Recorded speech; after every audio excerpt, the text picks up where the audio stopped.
Magandang buhay mga ka-update. Narito ang weather update ngayong Sabado, ika-21 ng Pebrero taong 2026.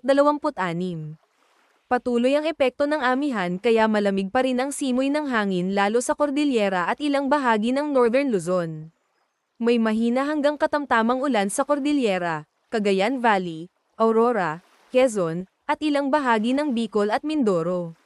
Sa Metro Manila, makulimlim halos buong araw pero mababa ang chance ng malakas na ulan. Mas maulan sa Visayas ngayong weekend dahil sa shear line. Eastern Visayas ang pinakaapektado kung saan may tuloy-tuloy hanggang malalakas na pag-ulan, lalo na sa Southern Leyte at ilang bahagi ng Bohol at Cebu.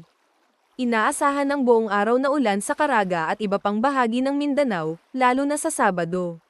May malalakas na buhos sa Misamis areas, Lanao Provinces, Bukidnon, Socsargen, at Davao Region habang tumatagal ang araw. Dahil dito, mataas ang chance ng pagbaha at pagguho ng lupa sa ilang lugar. Huwag kalimutan mag-follow sa ating page and i-share ating video para updated ka lagi sa lagay ng panahon.